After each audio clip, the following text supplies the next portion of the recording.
Ok, aujourd'hui j'aimerais vous parler d'un film qui a bouleversé l'industrie de l'animation. Un film qui a remis en cause les codes de cet art. Un film qui a enfin compris son personnage éponyme. Vous l'aurez compris, nous allons parler de ce magnifique film d'animation qui est sorti il y a déjà 1 an. Ce long métrage a été un vrai succès. Rares sont les films à avoir mis tant de monde d'accord. C'est un petit ovni dans le monde des films de super-héros, car c'est un film qui a tout compris sur le plan scénaristique et visuel. Il a tapé plus fort que le premier opus alors que la barre était déjà très haute. Mais une question peut être posée. Comment est-ce possible que ce film soit si bien que ça ? Pourquoi ce film est l'incarnation de la perfection dans le domaine de l'animation, de la narration et de la mise en scène. Aujourd'hui, nous allons rentrer dans l'anatomie de ce chef-d'œuvre pour comprendre ce qu'il fait de Miles Morales, un héros si humain.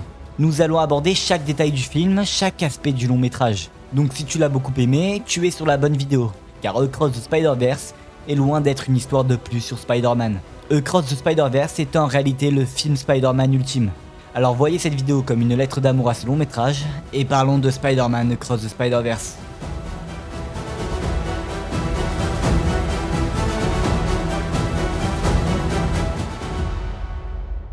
Le 31 mai 2023, Spider-Man Across the Spider-Verse arrivait sur nos écrans pour nous mettre à tous une claque visuelle sans précédent.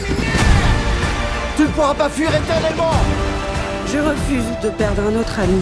Miguel, c'est pas ce qui était prévu! T'étais au courant? Tu ne te rends pas compte des conséquences! Tout le monde n'arrête pas de me dire ce que je devrais faire. Moi, je veux écrire ma propre histoire. 2h21 de pur plaisir. Un film d'animation qui sort des codes déjà par sa durée, mais aussi par sa densité. Plein de thématiques sont abordées dans le long métrage et il est clair qu'on ne pourra pas parler de tous ces aspects dans cette vidéo. Across the Spider-Verse est passé à côté du piège dans lequel Andrew Garfield est tombé. The Amazing Spider-Man 2 avait déplu à de nombreux fans pour une raison légitime, trop de choses étaient abordées dans le film. En effet, Mark Webb avait réussi à sélectionner les thématiques les plus intéressantes du héros, mais il a fini par se perdre, laissant finalement beaucoup trop de portes ouvertes. Across the Spider-Verse n'a pas fait cette erreur et a abordé chaque thématique de manière indépendante et complète. Ou alors elle se complétera avec le prochain film. Mais bref, commençons par parler du génie derrière l'animation.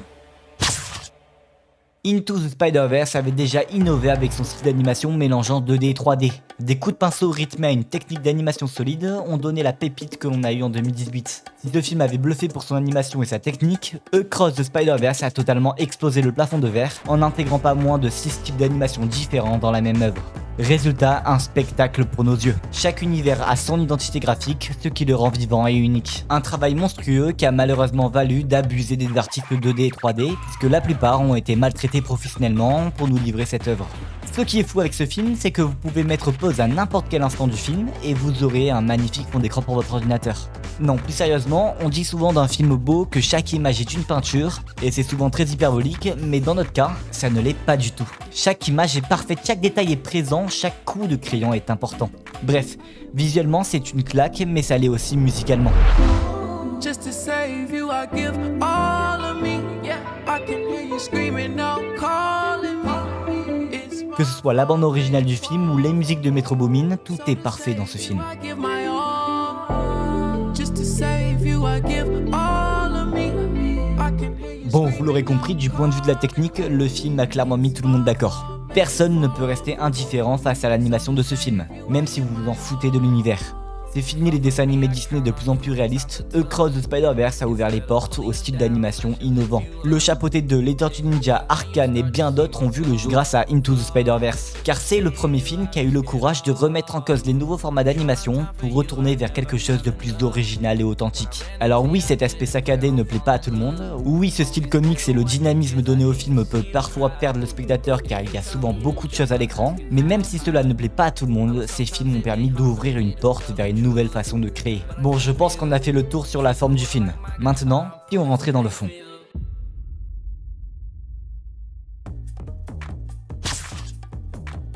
Derrière le masque se trouve Miles Morales, un adolescent un peu perdu qui a soif de liberté. Le premier film nous livrait une analyse sur le syndrome de l'imposteur. Miles Morales ne se sentait pas légitime d'être Spider-Man. Faut dire la vérité, il était faible mentalement et ne croyait pas en lui. Et la vérité est qu'il est bien loin d'être Peter Parker. Et pour une fois, c'est pas du tout une question de responsabilité. Empathique, grand pouvoir implique de grandes responsabilités. Un grand pouvoir implique de grandes responsabilités. Sauf que grand pouvoir, ça implique également de grandes responsabilités. Non, il connaît déjà ce proverbe et puis il a jamais franchi cette limite. Là où Peter Parker a déjà usé de ses pouvoirs simplement pour humilier. C'est un motif répétitif dans les histoires de Spider-Man, il est piqué, utilise mal ses pouvoirs, son oncle lui dit la fameuse phrase et il meurt. C'est à ce moment-là qu'il comprend l'importance des responsabilités. Miles, lui, le sait déjà. Il a la chance ou la malchance de passer après Spider-Man. C'est juste que comparé à Peter, notre ado a un idéal à atteindre, un exemple à suivre. Comme je l'ai dit, Spider-Man existe déjà dans son monde. Il sait déjà à quoi il est disposé à être, jusqu'au moment où il meurt par sa faute. Comment Miles Morales peut remplacer Spider-Man? Comment un ado de Brooklyn peut arriver à ce niveau? D'autant plus que niveau confiance en soi, Miles Morales il est au plus bas. Il a le sentiment d'être un imposteur, il n'aurait pas dû avoir ses pouvoirs. La clé à ce problème, c'est de sauter dans le vide, même si on n'est pas prêt. Et c'est la grande morale du premier film. À la fin du premier opus, Miles s'affirme, devient cool et tout va bien. Mais Across the Spider-Verse arrive à la charge avec un Spider-Man un peu aigri qui lui remet ses doutes. Miles est une anomalie selon Miguel, et il n'a pas de mérite à être Spider-Man.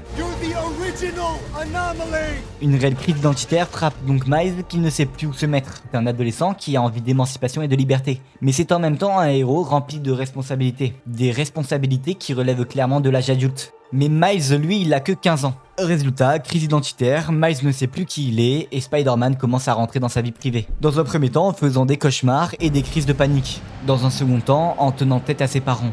Pour lui, on ne peut pas le punir car il est Spider-Man. Je suis Spider-Man.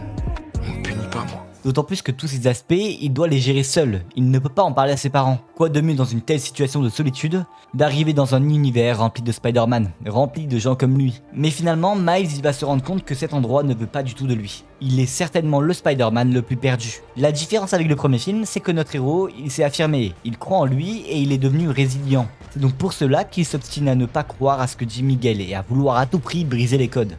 Miles ne croit pas au destin, il veut écrire sa propre histoire. Il est donc tout le contraire de Gwen finalement. Gwen, une Spider-Woman qui est également touchée par ce manque de confiance en soi. Cependant, elle n'a pas réussi à passer ce cap. Elle ne croit pas en elle et pense qu'elle fait plus de mal que de bien. Elle décide finalement d'abandonner son père pour rejoindre la Spider-Army. Elle décide de perdre sa liberté de penser et d'agir pour rejoindre une société qui lui confirme que son père va mourir. Pourtant, elle n'abandonne pas pour autant, car Spider-Man n'abandonne jamais. Elle a simplement accepté le fait que Spider-Man devait forcément souffrir. Elle sait que c'est de sa responsabilité de sauver les gens, mais elle pense que c'est aussi de sa responsabilité de s'isoler car son rôle de Spider-Woman entraîne forcément des dégâts sur son entourage, notamment sur son ami Peter Parker.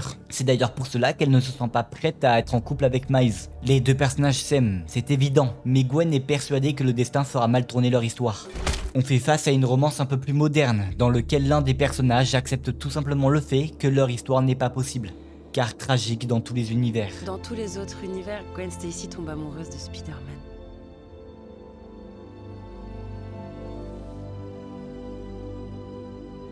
Et dans tous les autres univers, leur histoire ne se finit pas bien du tout. Elle ne croit pas assez en elle pour balayer les motifs et les événements Canva.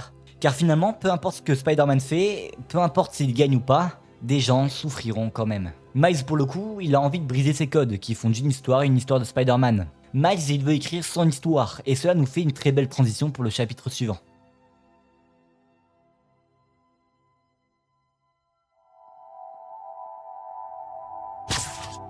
Spider-Man Across the Spider-Verse s'intéresse beaucoup plus à la relation enfant-parent. Entre Gwen et son père, Miguel et sa famille perdue, et Miles face à ses parents, le long métrage semble vouloir explorer cette thématique de manière plus approfondie. Et des points communs peuvent être trouvés entre les parents, notamment entre ceux de Gwen et de Miles. Nos deux protagonistes souffrent d'un manque de communication avec leurs parents respectifs. Gwen est constamment séparée de son père. Des lignes visuelles les séparent et les couleurs entre les personnages sont toujours opposées. Mais cela ne signifie pas que Gwen et son père ne s'aiment pas, puisque certaines séquences témoignent d'une certaine union entre eux. Par moments, leurs couleurs deviennent complémentaires, voire identiques. Le problème entre Gwen et son père, c'est qu'ils se reprochent mutuellement différentes choses. Gwen lui reproche de ne pas assez jouer le rôle de père et de rester policier toute la journée. Un reproche qui impactera profondément son père, surtout durant la scène d'arrestation. Le père de Gwen n'arrive même pas à concevoir que sa fille est la super-héroïne de la ville. Il n'arrive pas à concevoir qu'il traque sa propre fille depuis des mois. C'est pour cela qu'il refuse de jouer le rôle de papa, car c'est trop dur à assumer et à encaisser pour lui. Mais il reproche aussi à Gwen d'être trop renfermée sur elle-même, de ne pas parler. Mais ce problème vient en réalité de tous les Spider-Man. car Miles aussi n'arrive pas à communiquer avec ses parents. Être Spider-Man les renferme sur eux-mêmes, et bien sûr révéler cette identité aux parents serait dévastateur et cela angoisse Miles. Les seuls moments où il arrive à parler à son père, c'est derrière le masque. Miles souffre aussi de manque de liberté, il a envie d'émancipation. Ses parents n'ont pas envie de voir leur fils grandir, ils ont peur de tous les événements qui peuvent lui arriver, notamment à l'entrée dans l'âge adulte. C'est pour cela qu'ils préfèrent prendre des rendez-vous avec une conseillère d'orientation pour écrire le futur de Miles. En effet, quelque chose de prévu est moins angoissant que l'inconnu. Cela rassure en quelque sorte Jeff et Rio. Et on ne peut pas vraiment les blâmer pour ça. Mais le problème c'est que Miles ne veut pas de ça. Comme tout adulte normal, il ne veut pas qu'on écrive son histoire à sa place. Et il finit par se sentir trahi par tout le monde. Par Gwen, par ses parents, par son mentor et par la Spider Society tout entière. Une institution qu'il voulait à tout prix rejoindre. Mais son envie de se battre contre le destin, son envie de liberté, fait de Miles un résilient. Son mental suit une évolution pas très positive. Il finit par être solitaire, à croire qu'il peut battre tout le monde. Il se sent supérieur aux autres. Face à cela, ses parents ne savent plus comment réagir. Comment s'adapter aux problèmes inconnus de Miles. Goodbye, Gwen.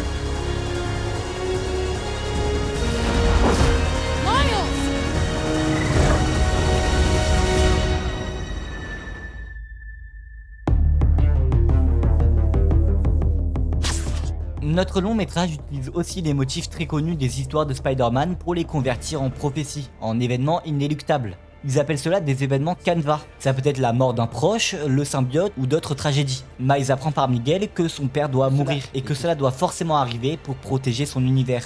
C'est à ce moment-là qu'un conflit de justice rentre en jeu. Ce qui serait juste pour Miles serait d'aller sauver son père. Pourquoi ne pas le faire quand on a les capacités qu'il a? Mais est-ce vraiment juste de prendre ce risque? Est-ce que c'est juste pour les autres milliards de personnes de son univers de privilégier une vie plutôt que toutes les autres? Mais en même temps, est-ce que ce que dit Miguel est forcément vrai?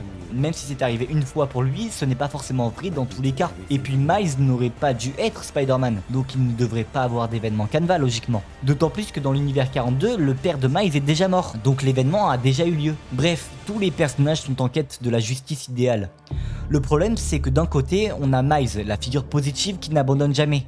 Donc forcément de ce point de vue, c'est inconcevable de laisser son père mourir. Puis de l'autre, on a Miguel O'Hara, un personnage qui a poussé à l'extrême la phrase « un grand pouvoir implique de grandes responsabilités ». Il a poussé le modèle trop loin au point de perdre tout ce qu'il avait. Il décide de rester dans l'ombre et à scruter chaque univers. On n'a pas de point de vue nuancé sur la situation. Nos deux personnages sont extrêmes dans leur avis, sur leurs problèmes. Peut-être que Gwen avait raison, peut-être qu'il faut juste accepter que Spider-Man entraîne souffrance. Il faut peut-être juste accepter la situation. Le problème c'est que Miles ne l'acceptera jamais, et se battra jusqu'à la mort pour sauver son père. Et il a déjà déjoué toute la Spider-Army, ce qui prouve qu'il est vraiment prêt à tout. Mais en même temps, on l'a déjà vu dans de nombreux films, empêcher une prophétie de se réaliser ne sert à rien. Elle finira quand même par se dérouler. C'est inéluctable. C'est en ce sens que Spider-Man Across the Spider-Verse est parfait. Il traite les meilleurs sujets liés aux héros et au multivers. Il transforme les motifs en mécanismes scénaristiques. Ils ont réussi à introduire le multivers au grand public sans s'appuyer sur le fanservice. Miles est un héros au destin tragique, mais c'est aussi un héros qui n'accepte pas les codes, les limites. Il ne s'arrête pas à l'idée de destin et à l'idée que certains événements sont écrits et inchangeables. Il croit en lui, il croit en l'impossible, et peut-être que cela le mènera à l'échec, ou à la réussite. Ça, seul Beyond the Spider-Verse nous le dira. Son conflit interne et celui avec ses parents n'arrangent en rien la situation. Des responsabilités lui ont été données et il compte bien les assumer même s'il doit s'opposer à la vie d'un univers tout entier pour sauver son père.